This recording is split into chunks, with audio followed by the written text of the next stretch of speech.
We're learning that Shehzad Bhatti had lured youngsters with small sums of money to install solar-powered CCTV cameras near security establishments, enabling surveillance of high-impact installations and individuals, and to also plant Molotov cocktails. The network has also been paying local conduits to conduct reconnaissance of police, defense and religious sites and install CCTV cameras for espionage.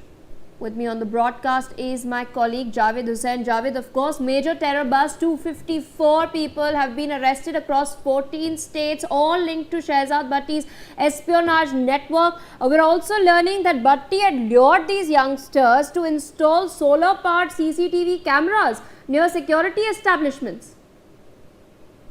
बिल्कुल, देखिए दिल्ली जिस तरीके से शहजाद भट्टी जो module है जिसको लेकर देश के गृह मंत्री की तरफ से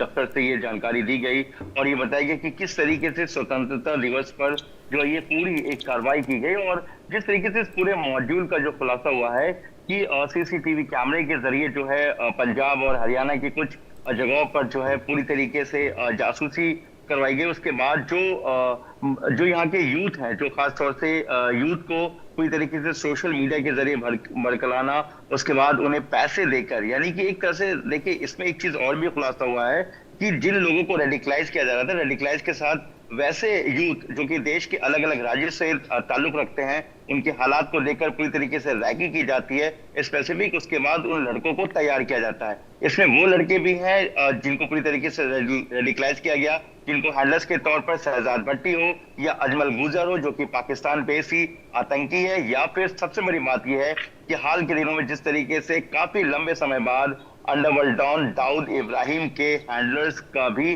नाम सामने आया और वो मुंबई में खुद को अपने आप को एक्टिव कर चुके हैं। और साथ ही इस एक्टिव के साथ साथ जो दिल्ली के जो दिल्ली पुलिस की बात करें या फिर जो दिल्ली के जो गवर्नमेंट जो सरकारी बिल्डिंग्स हैं या इसके अलावा जो रिलीजियस जो प्लेसेस हैं, वहां पर जो पैरामिलिट्री सिक्योरिटीज के जो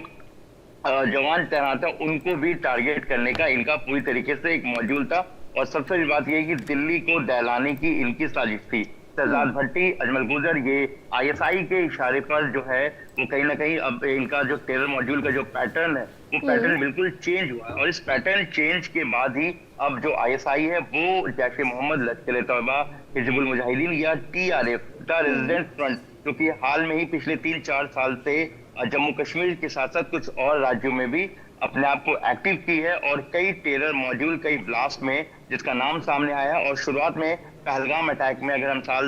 2025 यानी पिछले साल की बात करें तो पहलगाम अटैक में भी जो है